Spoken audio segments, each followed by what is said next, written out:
to Jewish Women Talk About Midlife. Hi, I'm Devora Krasnianski, and I've been coaching women for a long time in all areas of life, including women in midlife. Midlife is an exciting time, but it's also confusing, and so I invite experts to join me here as we unpack this crazy and interesting time of our lives. You can join our conversations on our Facebook group, Jewish Women Talk About Midlife, and on our website, Jewish Midlife. Welcome to part 2 of our Ayurvedic series. I'm excited to have Genia Taub and Jennifer Peck back with us to share their knowledge and expertise of Ayurvedic practices. Ayurveda is quite fascinating. It's an age-old science of life and living in balance with our own bodies and nature around us. Last time we were introduced to the concept, and the link to listen or view that is in the show notes. Today, we dive deeper into the practical ways we can incorporate these principles into our daily routines. You'll hear about several rituals that you can incorporate. While all of them are quite easy to start and really don't cost that much, don't try to start all of them at once. Choose one that resonates with you and seems most feasible. In our fast-paced lives, it's easy to overlook the importance of taking care of ourselves. But these rituals not only have physical benefits, they also send a powerful message to ourselves that we matter. So join us as we discover the beauty and simplicity of Ayurvedic self-care rituals. I'm really excited to be having this talk. I think we spoke in the winter last time, and part of what we spoke about was about the sunlight and things like that. So I'm imagining that something's different in the spring and in the summer. So I'll have questions about that too. But let's just jump right into what we're talking about and self-care and balance and all of that. So Genia, Jen, wherever you want to start. Again, just remind those about the work that you do in this area and then jump into the topic. Awesome. Thank you so much, Devora. And thank you so much for doing this with me, Jen. So I'm so happy to be back here on Genia. And many of you might know me from the past. So I am a yoga teacher, and I look at yoga as a health practice, a healing practice. And I also coach people going through either health situations or just like looking to learn how to eat properly and, just declutter and let go of stuff in their lives to better their life. But today we are talking about self-care and self-care practices, and it's based on very, very old principles, Ayurveda, which is the science of life, the science of knowledge. And this goes back like thousands and thousands of years ago. So it's all about what we practice and how we live our life every day. And the ultimate in starting your day, and this is like a daily practice, is how we wake up in the morning. What do we do when we wake up in the morning? How do you start your day? So your morning routine shapes the rest of your day. I mean, just making your bed or brushing your teeth. I mean, we know that as basics, but there's so much more for a healthy lifestyle. And we're all very, very busy, and we're doing so much before we even leave the house, before it's even 7 o'clock in the morning. It's like drinking your coffee and going onto your phone immediately. Some people leave it by their bed, and they're emailing everyone. They're forgetting about themselves. And then when, for the rest of the day, are you really spending time on yourself? And the morning really sets the tone for the rest of the day. So I'm just giving you a little synopsis of why self-care is so important. And then we're going to go into the details of what you could do to start your day in like the most incredible way, basically connecting with yourself and charging your battery for the day. And I always say I teach really, really early in the morning.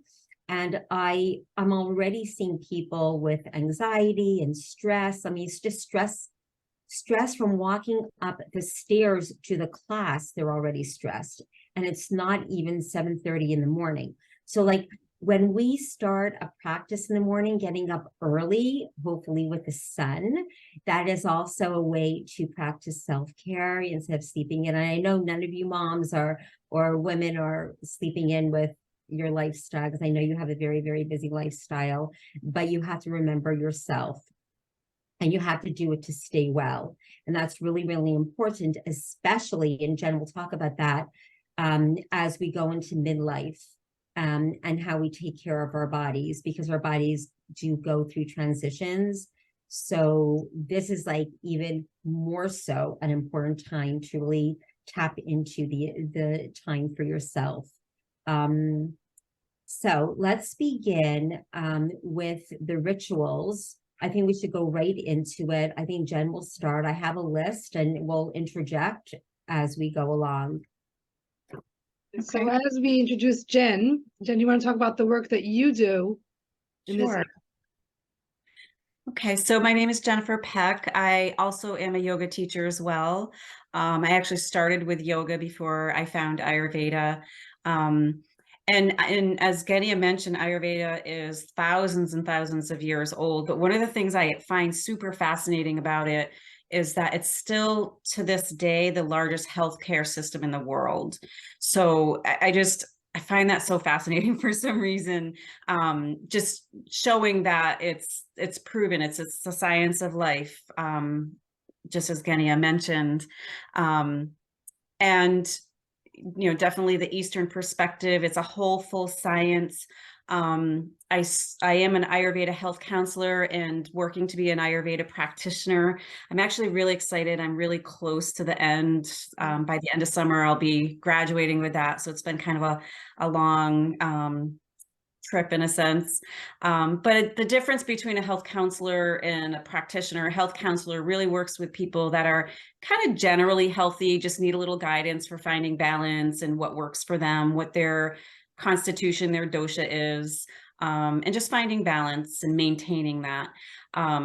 A practitioner starts to work with people that have started to have some sort of onset of disease in some way, shape, or form, whether it's early stage or even later stages of disease. And Ayurveda can really offer a lot of support and can actually see through and overcome a lot of disorders and diseases, depending on the stage of the disease that we're in, and depending on the disease itself too. But one of the things that Ayurveda is really good at, which is very different than Western medicine. Well, actually, let me say Western medicine. What they're really good at is like acute situations. We have amazing technology. We have, great research, and then the acute situations, Western medicine is awesome. It starts to be with the chronic situations, the chronic diseases is where the Western medicine is lacking. That's where we tend to find ourselves on lots of different medications, one to manage this and then another one to manage something else. That's where Ayurveda can really step in and work with Western medicine as well, to help to overcome or at least bring a better quality of life if in a chronic disease situation. But there's many, many chronic disease situations that can be completely alleviated. Takes time, but it can happen. So that's the work I'm starting to really get into, is really working with people with disease. And one of the things actually that I've loved most about the practitioner training is the whole section I had on women's health. And if we can truly understand our bodies and our health and how to maintain through all the cycles of life, because we have so many different cycles. Men have some, but their bodies are not even near as complex as we are. So if we can understand the women's body, we can certainly understand the man's. But there's just so many through life ways that we can support, and especially as we come into midlife, which is often the time where we are discovering we're not feeling well and disease might start to set in, or, even if it's early stages, we start to question if we're doing the right things. And oftentimes this is when we're looking to bring balance. The ideal would be before we get to this point, but it's not reality for so many of us, including myself, who is definitely in that midlife stage as well. So, So I'm glad we're talking about this, because for some of us, what we didn't do till now is really catching up with us. And I think that we're really starting to feel it. And so we can start now. Exactly. You can always start. Years ago was first best, but now second best is right now. So exactly. So Yeah, I'm really excited. We're talking about self-care. So we spoke last time a little bit about the general overview, and I'll put the link to that in the show notes. But let's talk self-care specifically, and because that's our topic today. Right, right. Did you want to start with anything, Genia? I know you had a lot of different things, or If you have a list, because I want to go through the list, Yeah. then, or you could go through the list and I can interject and then discuss how to use these tools in the morning. Because some things might be familiar to people and some things might be like, we're really off the grid, but Right. I want people to be familiar with it. Mhm. So do you want to maybe start with your list? We'll take one at a time and we can both speak a little bit, or Absolutely. I think that would be a great idea. Okay, thank you. I find that most people are coffee drinkers. You know, it starts their day because it just energizes them unnaturally. What happens with coffee is that it gets your mojo going, but it also affects your adrenals. And that's why you get the high and the low. And then you need another cup of coffee. So what's suggested is that if you really are a coffee drinker, you know, enjoy your cup of coffee, but don't start the day with coffee. Like, don't start the day with a diuretic, because you're going to deplete yourself. So start your morning with a cup of hot water or a cup of hot water with lemon. And that is like just a very simple thing to do. And it's just such a nice thing to do because you're not depleting your energy. You're not affecting your adrenals. People wonder why they're, you know, you get the highs and lows. And I'm not a coffee drinker, but I want to know what was so special about coffee. So I tested it out. And I mean, coffee does not agree with me because it gave me the highs and the very, very lows. And it scared me and it did affect my adrenals. So yeah, I get my energy from my practices in the morning. So that's number one. Let's just go back. When you say affect your adrenals, what do you mean?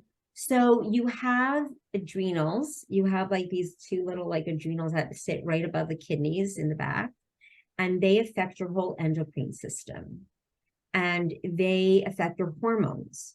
And when people are like, you know, I'm so tired, why am I so tired? I mean, their hemoglobin is fine, their ferritin, they don't have anemia, but they don't know why they're exhausted. And it could be that their adrenals are just not functioning properly. So it's affecting their hormones. It's affecting their whole disposition. And I know that because years ago I had adrenal fatigue. You know, adrenal fatigue, there's different levels of adrenal fatigue. If from 1 to 10, 10 is like Addison's, which is the only thing a Western doctor would acknowledge. But anything before that, it's like, it's in your head. It's in your head. But an integrative doctor would understand that, you know, we have to tap into the adrenals, your diet, your lifestyle. So does that explain what the adrenals are? Okay. So then when we drink coffee, it really exhausts. Yes, it does exhaust your body 100%. And there's actually like so many other teas and different ways to get that coffee fix without drinking coffee. And there's also different levels of coffee because coffee is a mycotoxin. It's not really, most coffees are not healthy. They're high acidic, they're toxic, you know, I mean, if I explained how coffee is made, it would be a very big turnoff, you know, the way the beans are made. So it becomes really, really unhealthy for the body. And then of course it affects our whole endocrine system. So you have to be careful. But if you want coffee, at least have the hot water first before you have that diuretic. And I know a lot of people drink coffee for the diuretic effect. But that's something also to think about. Like, why aren't you going to the bathroom and eliminating without the coffee? But that's something to address as well. But the hot water is the way to go. And it's really nice to have that in the morning. And that's part of the ritual. Get up in the morning, wash your hands, go downstairs or whatever, and like just make yourself some hot water, drink some. It's a really, really nice, calming way to start the day, to start your morning. Okay. So do you want to just talk about coffee a little bit? Yeah. If I just take a minute. I could actually do a whole webinar on coffee. Okay. I'm not even joking. And the reason being is because I am a coffee drinker. I've been a coffee drinker since I was like 15 years old. I've drinking, my 20s and 30s. I was drinking a pot or two a day. I kind of got into my 40s and realized, I'm not sure this coffee is really helping me out. But I've taken it in and out of my diet numerous times to really understand the effect that it has on my body, and just recognizing that we are all different. It will have a different effect on other people. Adrenals is a huge one. And to build on the adrenal part of it is when we drink coffee, the instant effect is it releases cortisol, which is the stress hormone, which is eventually going to wear on the adrenals. So if we're waking up in the morning and first thing we put in our body is coffee, that's drying, it's a diuretic, so it's drying. It, gives us this kind of high, and we're using all this energy that we really haven't put energy in our body yet in the morning, but the coffee's burning energy.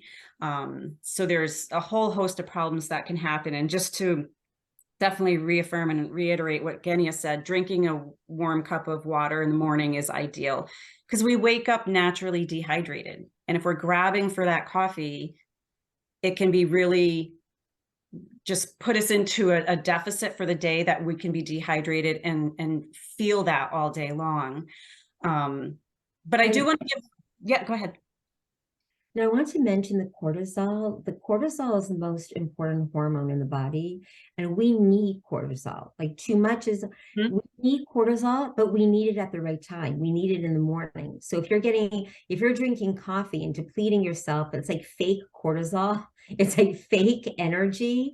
So again, it affects your hormones. So we need that. And that's, if people are having like hormone issues, I mean, that is something that a doctor really needs to look at when he does like a panel on you to see where your cortisols are, like, especially if you're exhausted, because that's like a really big hormone issue that a lot of women go through.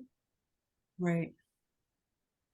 I'll just say just two more things about coffee. And Ayurvedically speaking, everything in moderation is the ideal in Ayurveda for most people. There's certain doshas that, like the Vata and Pitta dosha, if you're familiar and remember from our last conversation, those are the two specific doshas that really should stay away from coffee. Pitta, for the reason Pitta tends to be the hot dosha, and coffee is also heating. So you're starting your morning with hot on top of hot. And then the Vata dosha is the dosha that's all in the mind and kind of always moving, like I am right now. That's kind of like where Vata comes from. So it just really puts it to a whole nother level when you're drinking coffee. Those movements or the thoughts in your mind, it can create anxiety, a whole host of problems there.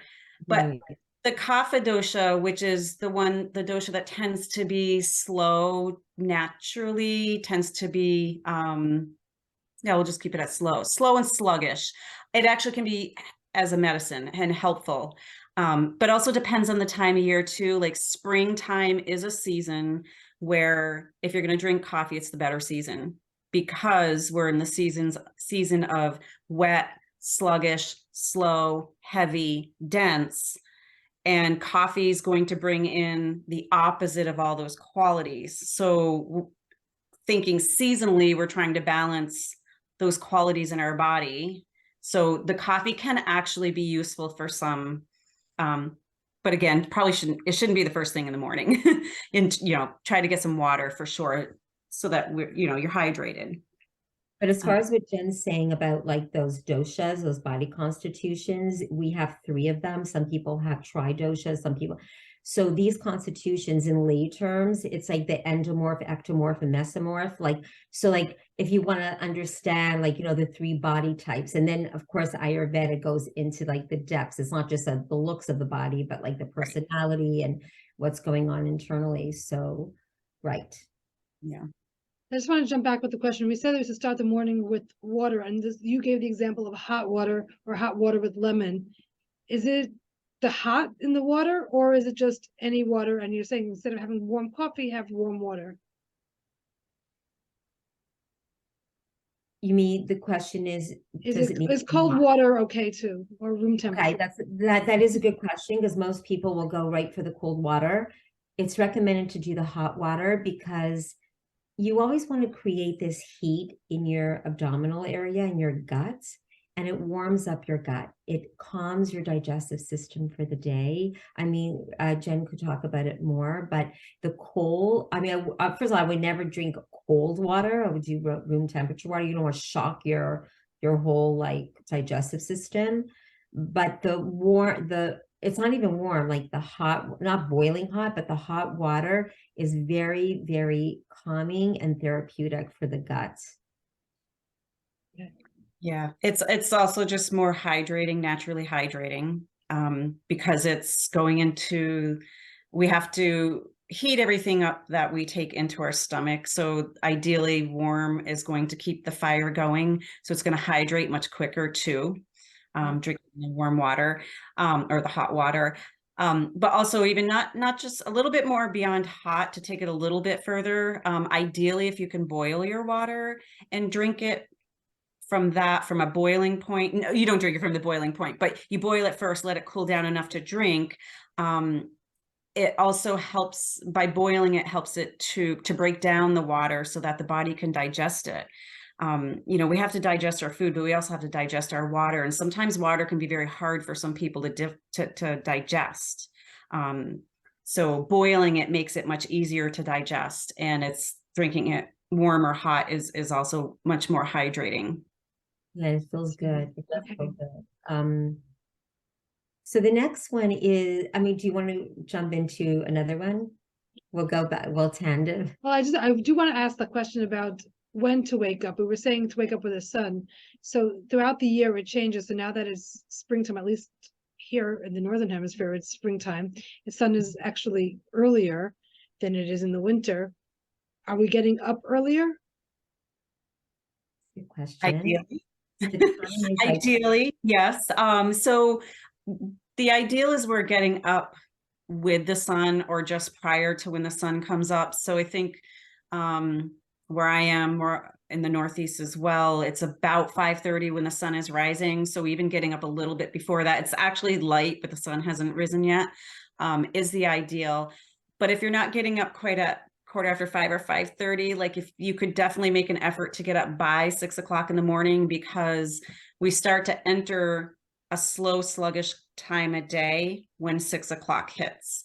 So if we're getting up into that time of day, that's naturally where we feel heavier, we feel more sluggish. It's just harder to move. Your day is going to be probably a little bit slower to start because you're just not feeling, even with coffee, it definitely can help, but we don't want to try to bring our energy in with coffee. Getting up a little bit earlier, even if it's 5 minutes before 6 is, you know, it's interesting because I have boys and they love to sleep in. I have more energy. So I get up between like 5 and 6:30. Like that's my happy hour. And I have more energy when I get up at that. Well, I do go to sleep earlier than them, but I have more energy when I get up early, or even if I go to sleep late, than when they get up at like 11, 12 o'clock. Why? Now, this is what's so interesting. The cortisol is what energizes you. So you want to benefit from that cortisol. And that's why people, like the most successful people, are like the morning people. Like when I'm on the 495, like at like literally 6 o'clock in the morning, sometimes it is packed. The trains are packed. These are like high energy people. They start off early in the morning. I know they're type A, but regardless, that's when they have the energy, and they're using their energy, they're using their reserve at the right time. It makes a huge difference. I always explain that to my children because they don't understand, but I slept so much. And I'm like, yeah, but you're sleeping past that cortisol, like, you know, that time where like you have the energy.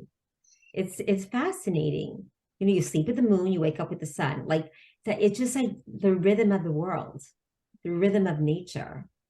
Okay, so we're waking up in the five o'clock hour, at some, you know, either closer to 6 or closer to 5 or whatever it is. So we're working with the sun. Okay, so now we know when to wake up. We have that water, the warm water pretty early, soon after we get up. What else can we do in the morning? Okay, so movement is really important, and it doesn't have to be a whole exercise class. It could be literally a few minutes on a towel or a mat, and just move your body. And there are a few morning stretches that would just wake up your body, help your digestion, and just get your mojo going. So I know we're not talking about exercise movements, but I'm just mentioning that movement itself, or going for a 10-minute walk, doesn't have to be like an hour. You know, we're so type A. People, oh, the longer you walk, 10,000 steps, 15,000 steps. No, it's not. Like, just walk, move your body, get your body, like, just wake up your body. So movement is really, really important. It also just gets the cobwebs out of your mind.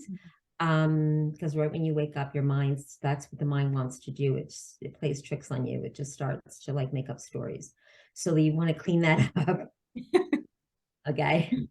And Can okay. I mention one thing about movement in the morning? Sure. You talked about a 10-minute walk, and that is like perfect outside. And if you can do your movement outside early in the morning, shortly after you get up, that actually works with our circadian rhythms.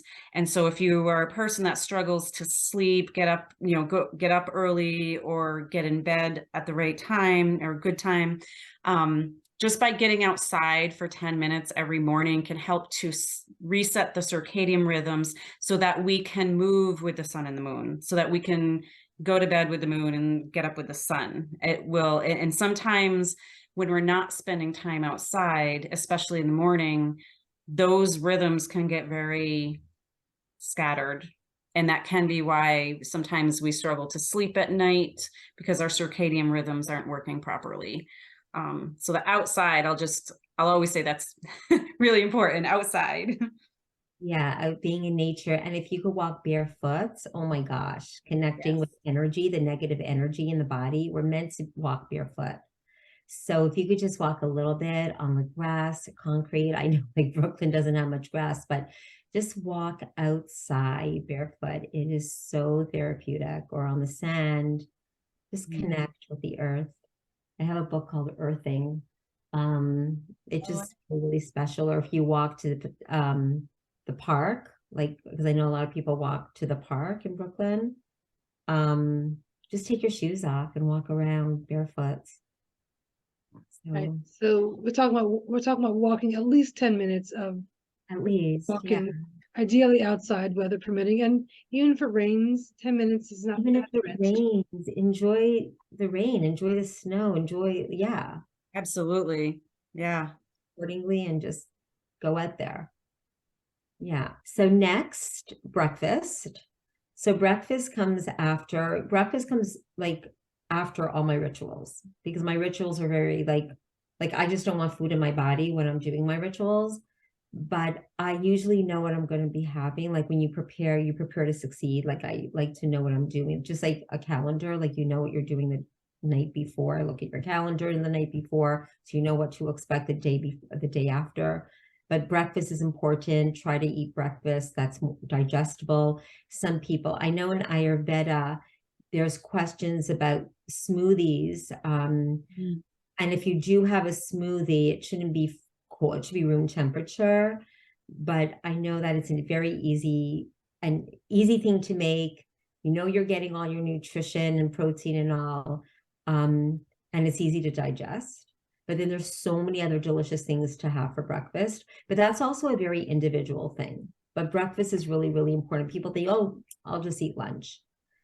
And that's a problem. Like, we need to have 3 meals a day, you know, and you don't have to graze all day, you know, like just 3 meals a day, 3.5, 4 or 5 hours in between each meal, maybe a snack between lunch and dinner, because sometimes that's stretched.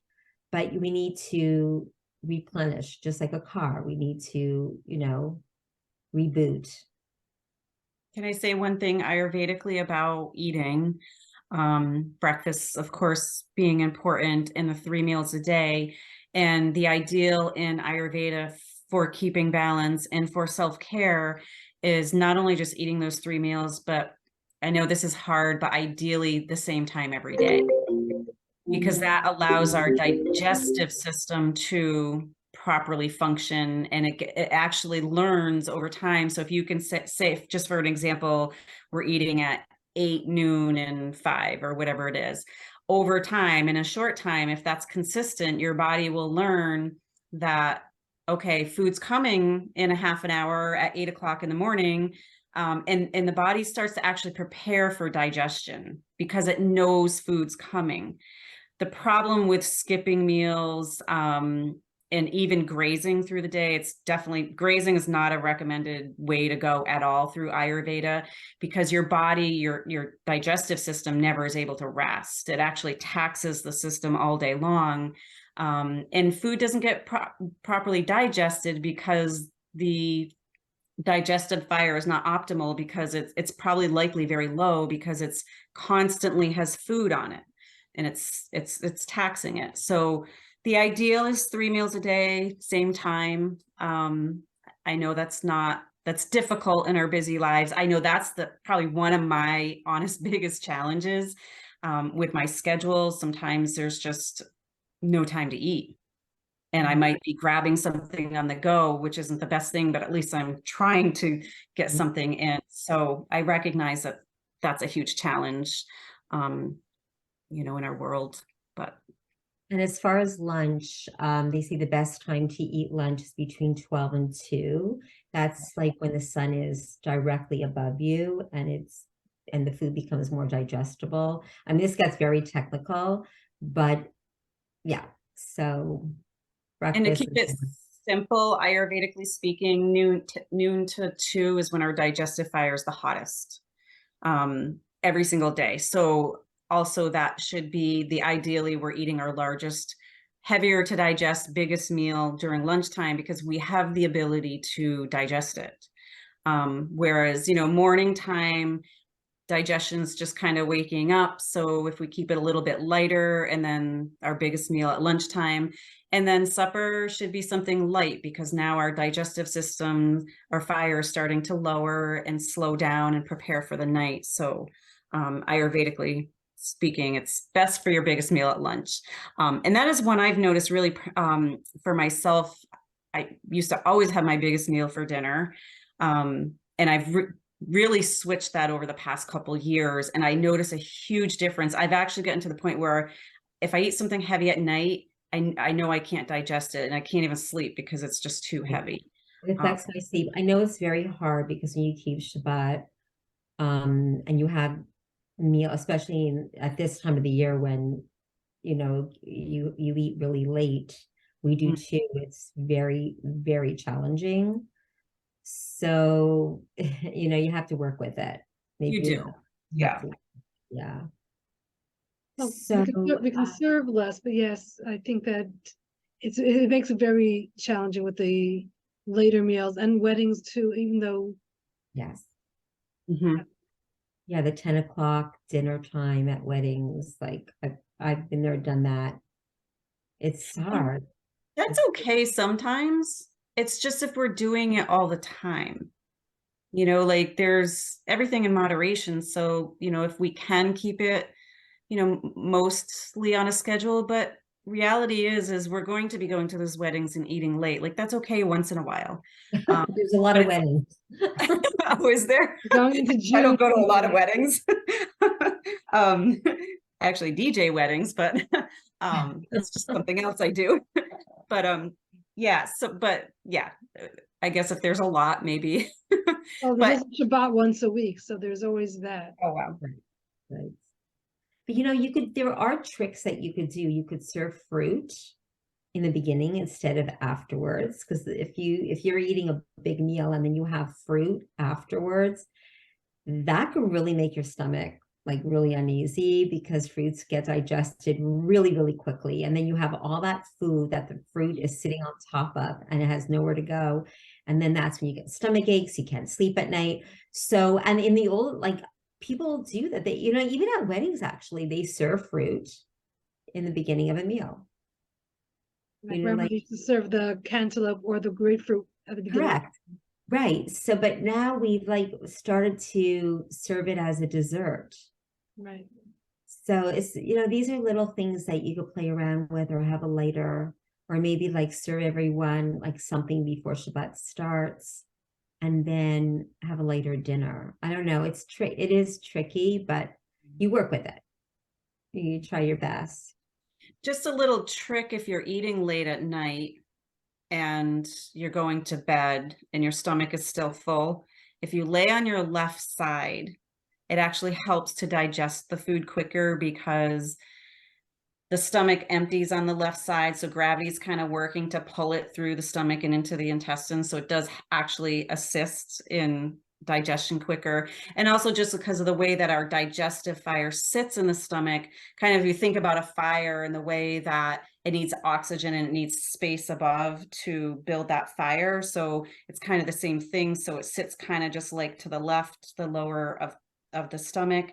And so it's allowing space above to burn that fire. So it's helpful. Again, it's not the ideal. It's not something I necessarily recommend, but it's ways around, working around things. There's always little tips and tricks.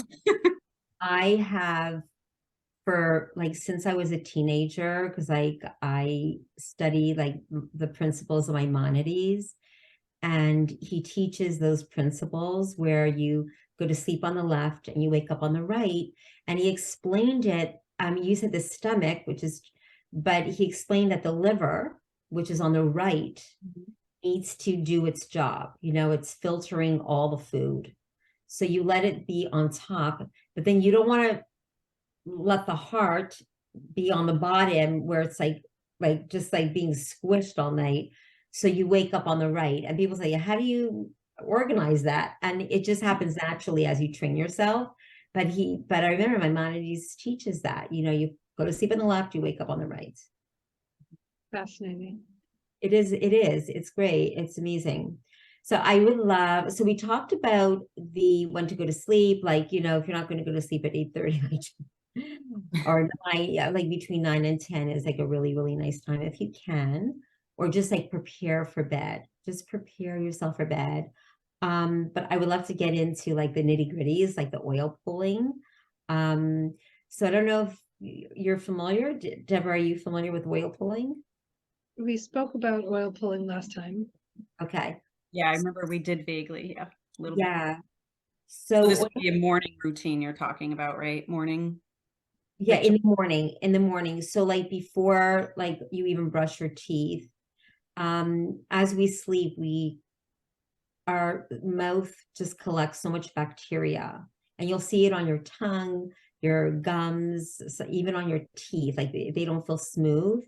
So we oil pull. Some people oil pull with coconut. Some people oil pull with sesame. They both have different purposes. I could explain that. Jen could explain that. So oil pulling is when you put like a tablespoon, like 1 tablespoon, or maybe less if it really is uncomfortable, in your mouth.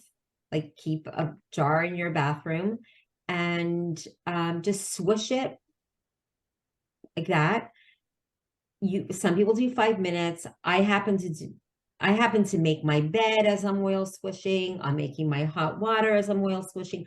So sometimes that oil's in my mouth for like 20 minutes. And then I spit it out, not in the toilet and not in the sink, because it will clog. So you want to put it in the garbage or on a towel or something. And that's when you could start tongue scraping. So that's like another thing that I have a tongue scraper over here that I want to show you. Oh, good. I'm glad you brought one. I forgot to. Yeah. So, there's different ones. This is like a really, really pretty one. So this is a tongue scraper. And I know like your health food store must have it. Now it's becoming more common, even like a regular CVS might even have a tongue scraper. And you just scrape it. You don't go all the way to the back of your throat, but you scrape your tongue. I do it about 10 times.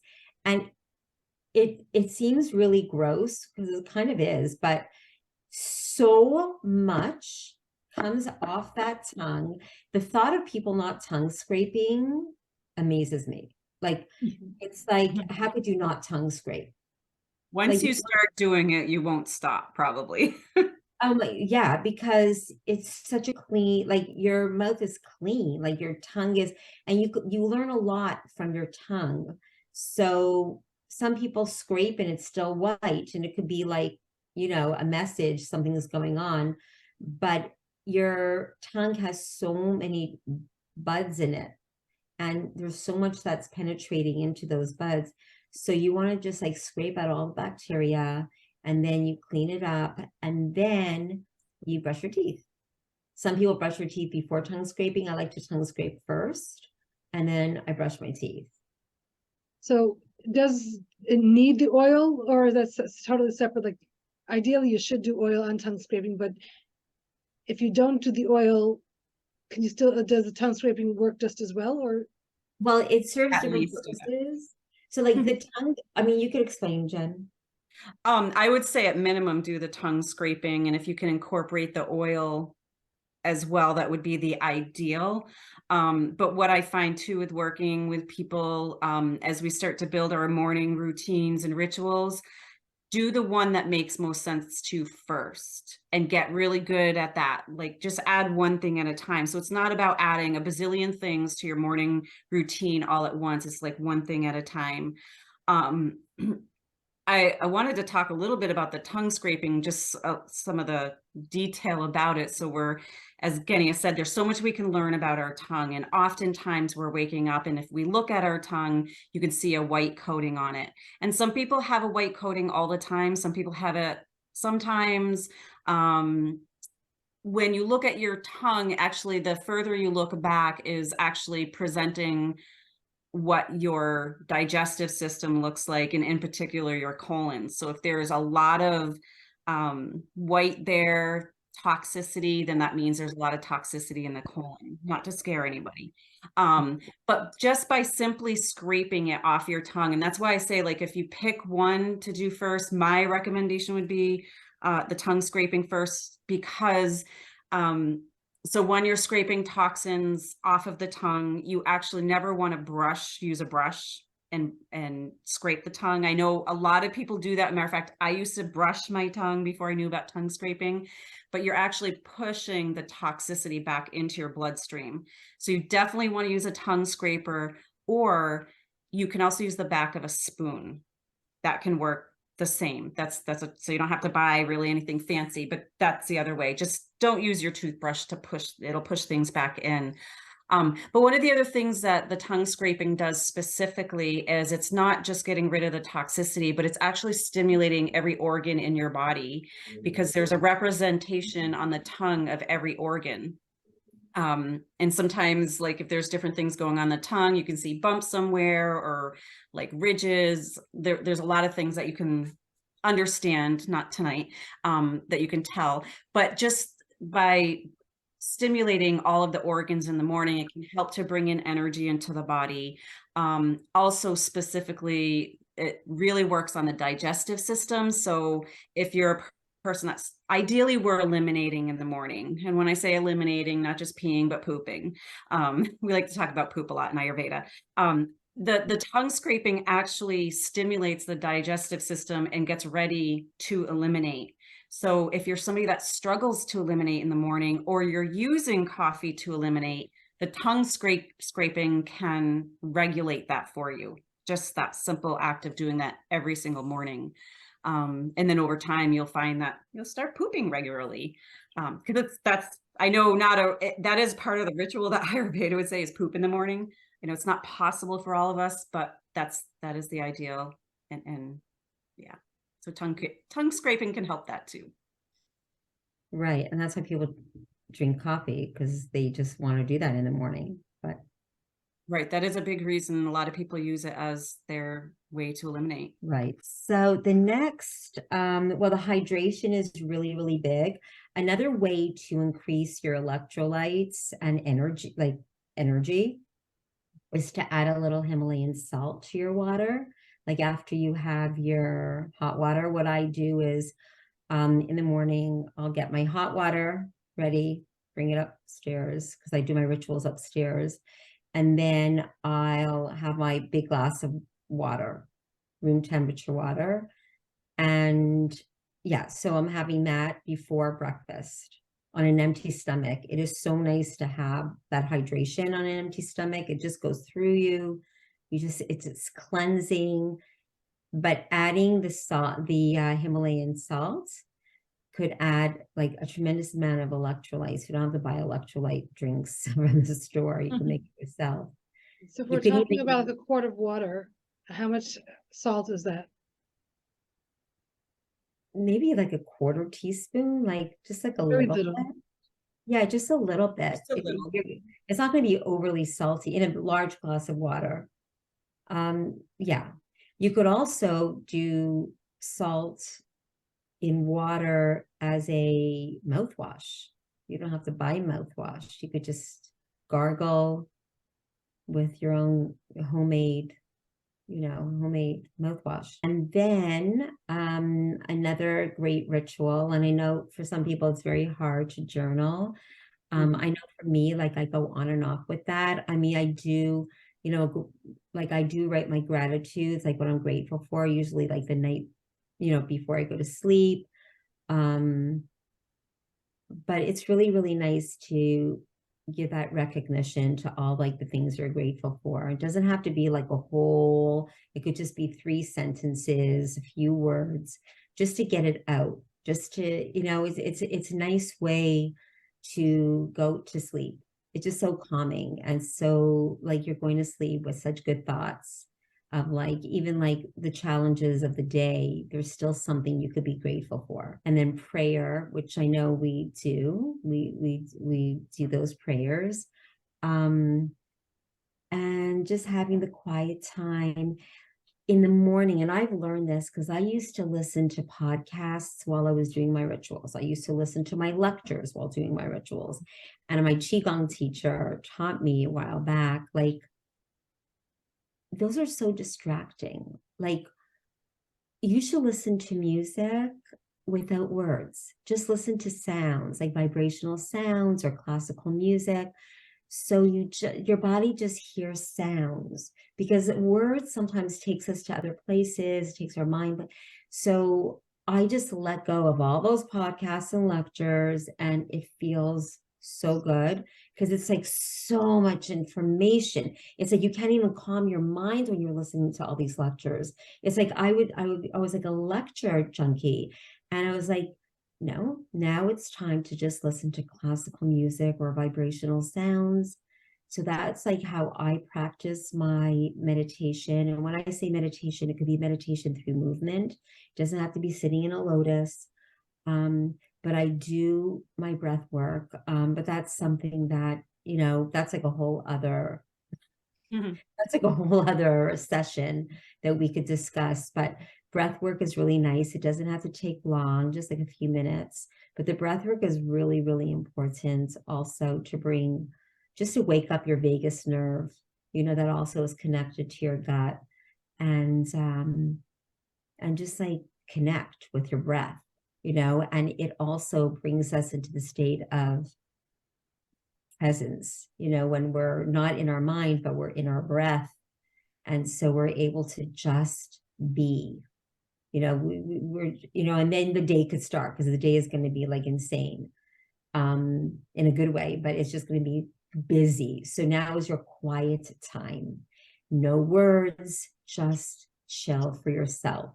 It's like you're taking this time to be present and doing this for yourself. Like this is your, this is your health and wellness. Jen and I were talking about, because this is a woman's, group, midlife group, we want to talk about the importance of the transitions and the changes that go on, right? Like Jen, like what happens to our body and how we freak out because the weight starts creeping up, and this is so interesting. So I'm going to let Jen continue that part, because it's really fascinating. Thank you. Yeah, so we obviously, women, as I said earlier, we go through an enormous amount of change in our lifetime. And as we come into perimenopause and menopause, clearly our body changes. And I know that one thing in working with a lot of my clients that is, and including myself, I felt this way for a while too, the weight gain that almost many of us, I shouldn't say all of us, but many of us will gain weight when we move into this transitional time. And it's oftentimes where we start to even go on stricter diets because we're not feeling, things are changing. We're not feeling necessarily good about ourselves. We're gaining a little bit of weight. We haven't changed our diets, but things just naturally are happening. And the one thing I just really wanted to point out is that as hard as sometimes it's to accept that weight gain as we move into midlife through menopause, that extra weight is actually important. It helps to keep us grounded, it helps with longevity, because it gives us something to ground us, keep us more stable through a time that we're going through intense changes in our body. So learning to be okay with that little weight gain. Now I'm not talking about if you just, put on 50, 100 pounds, that's, I'm talking about like 15 to 20 pounds is actually a pretty normal amount of weight to gain during this time.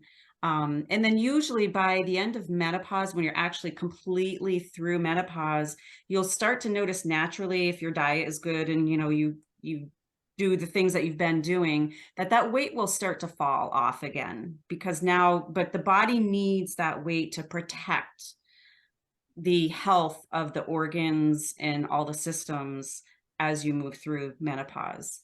And then the other thing, I've spoken to several people about different aspects of nutrition, and we were talking about, yes, it's hard to lose that weight, but I've never heard that it's actually a part of the whole menopause system, that we actually should embrace it. As much as we may not like the way it looks, it's good for us.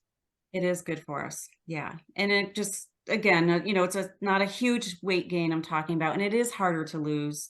But it's just not the time that we should be going on crash diets, restrictive diets. It's actually, as we are in perimenopause and menopause, it's even more important to try to find your regular routines and rituals, the morning routines, evening routines. The two key ones are bedtime, going to bed, getting up same time every day, and trying to regulate meals as much as possible, to bring that stability, because it's all about, we're in this massive change, so much going on in the body and the mind, and to bring that stability, learning to build those routines earlier than later is ideal, because it's harder as we get older to break some of the bad habits that we're doing and build the good routines. But yeah, the weight thing it is hard. I get that, but it does help us to get through it. And a big part of it's stability. Right. I find that people, when they go through that menopausal state, they'll like crash diet, and then they'll work out even more to compensate. And then their body just goes into like exhaustion, and then other things happen. It is hard, but I find that when there is balance, when there is like this equanimity of like the way you eat and the rituals and like just taking time for yourself, your body won't like, you'll be okay. Like, you don't have to be 110 pounds. Like, you'll be like, everyone thinks skinny is such an attractive thing. You want to be healthy. You want to feel good in your body, so that's really, really important. I wanted to mention another thing about the rituals, and this is a little more heavier, but because we have 5 more minutes, and I wasn't sure I was going to mention this, but I am, because it's so important to me and I feel like I need to share this. So a few years ago, I had a hysterectomy, And because I went through some health stuff, and I was thinking like, oh my gosh, like I hear all these side effects after a hysterectomy, like you get so dry and blah, blah, blah, and like, and then you gain weight. And I was just such a stickler with my rituals and, you know, trying to figure out how I could holistically control like what's happening with like, you know, after this procedure. And I have to say that like it's amazing with knowledge and of course with discipline, like it's fine. You could still be intimate. You could still like, you know, I don't believe in all, you know, what the OBGYNs are giving you, the chemicals that you're injecting into your privates. Like you have to be really, really mindful because like you want to keep your body healthy. So I just wanted to bring that up because I'm going back to like the rituals, how important this is to keep yourself healthy with anything that you go through in life. So yeah, so it's nothing is a lost cause. It's really, it's amazing. You just take control of your life. And that's why these rituals are so, they're so important and they're such a blessing. You know, like our body is a gift, you know, we really, you know, we take care of our children, we take care of our cars, we take care of our gorgeous houses and all, but like, what about our bodies? You know, what about our skin? What about our like teeth? What about our hair? Like it, yeah, I mean, this is what we have to take care of it. And I'd like to point out something that I think of a lot when it comes to routines and rituals, how we seem to, everybody I've ever talked to seems to recognize that, you know, we have children and how important it is for our children to have routines to keep them in balance. You know, when our baby pees and poops, we talk about it, we talk about what it looks like. But then we start to grow up and we, for some reason, stop doing that with our own selves. And we can kind of see it with animals. If you don't have children, like it's the same thing. Like my husband and I mean, I have children, but you know, not, they're older and they're out of the house. But the dogs, you know, I take them out in the morning. The first thing he says to me when I come in is like, did they pee? Did they poop? You know, you know, and it's just, I just bring it up because it's, you know, we recognize how important, I think we probably most of us really recognize how important routines and rituals are because we see that in our children, our animals, and other people. But for some, you know, women in particular, because we're the ones raising the families, and we're not always taking care of ourselves. But it is key to take care of ourselves because if we're not healthy, we can't be healthy for the people that we love. So just recognizing it's so important for you too. So I'm curious how long how long your morning rituals take you? Genia, we'll start with you. That's a great question. So it's a great question because I find the earlier I get up, the longer my rituals because I have time to spend because I'm out of the house very early. So it could be like 20 minutes. It could be, and I don't want to scare you, but it could be an hour and a half. Like it depends. But, you know, what I do is not what everyone else would do. Like, you know, I do my yoga practices. I do my pranayama, my deep breathing practices. I do like, I mean, there's a lot that I do that I'm not going to say, like Jen said, you don't have to do everything. But I feel like I'm at a point where like, I love doing that. Like it's not a chore for me. Like this is the way I like to start my day.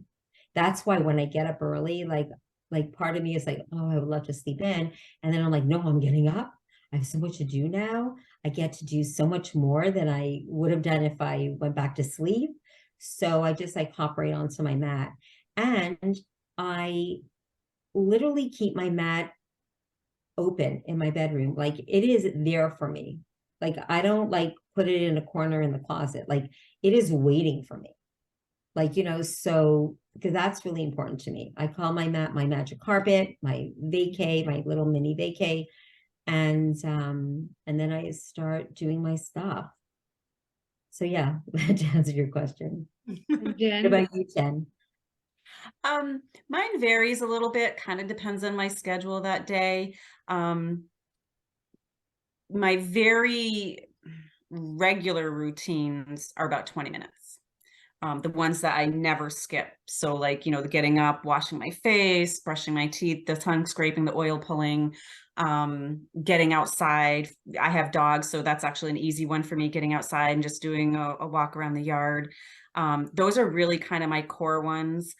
Depending on the day, there's times where I have time to do my yoga and meditation practice in the morning, but that sometimes waits until evening too. It just really depends.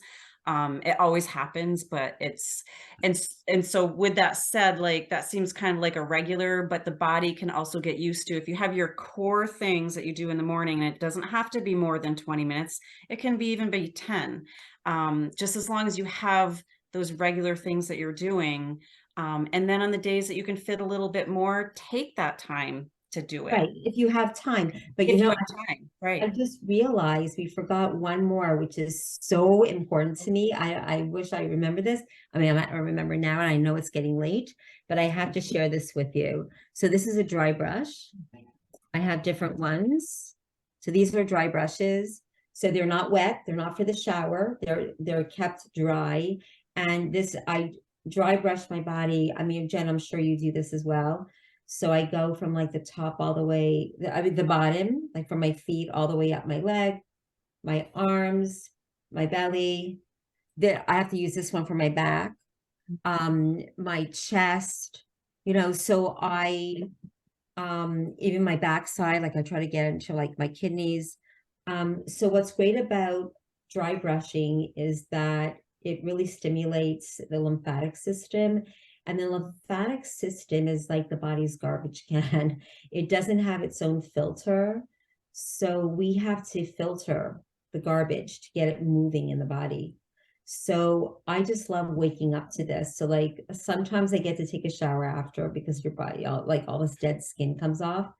But this is like a really big one. I love this. If you have any more questions about this, you could write it in Facebook because and I'll respond, or you could ask me, Devora, but this is like a biggie. That's every morning or a few times a week? You could do it a few times a week. I'm pretty like religious about it, but yeah, I like to wake up to this because it also wakes up my body. This one's a little harsher because the metals are very, very harsh, but you don't have to get such a harsh one, and they sell them everywhere, but you want to get natural bristles. But I really want to share that with you because that's like a really big ritual that's so healthy for your body. And it also helps with cellulite, because it gets things moving in your body. Yeah. Jen, do you have anything? Yeah, I just wanted to talk about the dry brushing a little bit too. So, and not to undermine anything you said, Genia, at all, but Ayurvedically speaking, it's not advised for all people. So if you're more of a Vata constitution, not to say it's not advised, but if you have more of a Vata constitution, and that's a person who generally has a small frame, they might have very dry skin, might have very thin skin, is not even just the dry, but thin skin. You want to be careful with dry brushing too much. It wouldn't, like a Vata person, I wouldn't recommend every day. A Kapha person, definitely every day. Pitta kind of in between. But it also depends on season, Ayurvedically. So springtime is a time where most of us should probably be dry brushing every day because that's coming back to the qualities of heavy, dense, thick, sluggish. That's what our bodies are doing inside. It's the same qualities we see in nature. And so that's where the lymphatic system is slow, sluggish, and we want to get things moving. But just I just wanted to, I don't know if you can really see these, but for more of a person who has thinner skin like myself, more of the Vata skin, I use these are like silk gloves. And when you feel them, there's no roughness to it. But they work really, really well. And they actually, I'm assuming the regular brushes do this. I don't know as much about the regular brushes because I always use this. I actually do a body treatment called Genia, which is basically dry brushing. And I do that on people as well. But it creates this static electricity in the body that really helps to move. And I'm thinking that the regular dry brushes do that too. So it doesn't have to, I just wanted to point out, it doesn't have to be something Not to be brushed. Right. So some people use face cloths, a dry face cloth. So I know in Hippocrates, that's what they use. That's the Health Institute in Florida. So they use just face cloths. They actually recommend the face cloths. Yeah. Because it's less harsh. Yeah. So start with the face cloths because you already have that in the house. And if you feel you want to move further, then you can try something else. Exactly. I think what I'm getting all of this is that spend some time for yourself, and then you get very specific things and the benefits of those specific things. But just spending time for yourself in the morning is psychologically and emotionally good for you. And then, of course, all the physical benefits of those particular things that you spoke about. Exactly. And it just starts your day. For you. Right. Because you might not get another moment in the day for you if you can take that short time. Absolutely. Yeah. And at 5, 6 o'clock, there shouldn't be that many texts. And I think the phone should just not be part of it at all. I agree with that. We don't want to wake, when we're picking a phone up, we're on somebody else's agenda instantly because we're checking our text messages, Facebook, our email. We're working on somebody else's agenda in a sense. We're not working for ourselves. And so if we can refrain from doing that for a short time, enough to spend time with ourselves, no matter whatever it is you're doing, that's key. Yeah, I think like what Genia said before about the music, just listening to music or podcasts kind of takes your mind away. I think looking at your text and things you're going to have to do later today is even more so taking your mind away from dealing and appreciating your rituals for yourself. So really keep the phone away. Right, you'll get back to it later because it's eating up your precious self-time. So even if your sounds are coming from your phone, maybe get another device so that it's not coming out of your phone. You were talking about your music or your nature sounds. Maybe there's some other device. Phone off ringer. Right. But once you start touching your phone, it's so easy to, or so addictive to go to all the rest of it. That's how I'm thinking it's so automatic. A different device would be better. Always better. Yeah. Or I'll invite you to just sit outside nature and listen to the sounds of nature. Those are my favorite sounds. It's just kind of sitting with the birds. And it's such a beautiful, like it's a symphony in the morning. Of course, New York might be different. I don't know. I'm in the country. So, but that's what I do every morning. It's like the first thing is being outside, just listening to the symphony of nature waking up. It's beautiful sounds and doesn't involve any technology. Yeah, it sounds just like Brooklyn. Actually, Brooklyn does have its birds. Brooklyn does have its birds that you can hear underneath the ambulance sirens. Oh, in between. Right. But this was very helpful. I think we shared a lot of interesting pieces, and we'll put some show notes as far as the link to last time's talk and some of the different things that we spoke about. And maybe if you have some recommendations of actual products, like this tongue scraper or something like that, we can also add those as well. So just so people can really make it as simple as possible, take away some of the barriers. I don't know which one to get. Well, here's a recommendation. So maybe we can do that as well. Perfect. Okay. All right. So as we're wrapping up, how can people reach you, each of you? We'll start with you, Genia. Yeah, so I'm on www.geniataub.com. My number, all my information is there. You could text me. I'm all over like IG and email me. It's also my name. Yeah, just like Facebook. You're everywhere. And Jennifer? So my website is genzenliving.com. All my contact information is there. I also have a Facebook page, which is @genzenliving. Best way to get a hold of me. Yeah. Right. So thank you both. This has been a really enlightening conversation. And I hope we continue more conversations about this important, just balanced living. Thank you. Thank you, ladies. Take care. Thank you. Thank you for joining me in another fascinating conversation about midlife. If you'd like to reach me, Devora Krasnianski, to talk about your midlife or anything else, you can reach me at jewishmidlife jewishmidlife@gmail.com. You can also find us on our website, jewishmidlife.com, and follow us on Jewish Midlife on Instagram or Facebook, and join our conversations in our Facebook group at facebook.com/groups/Jewish Women Talk About Midlife. And share what we're doing with your friends and others in the midlife phase.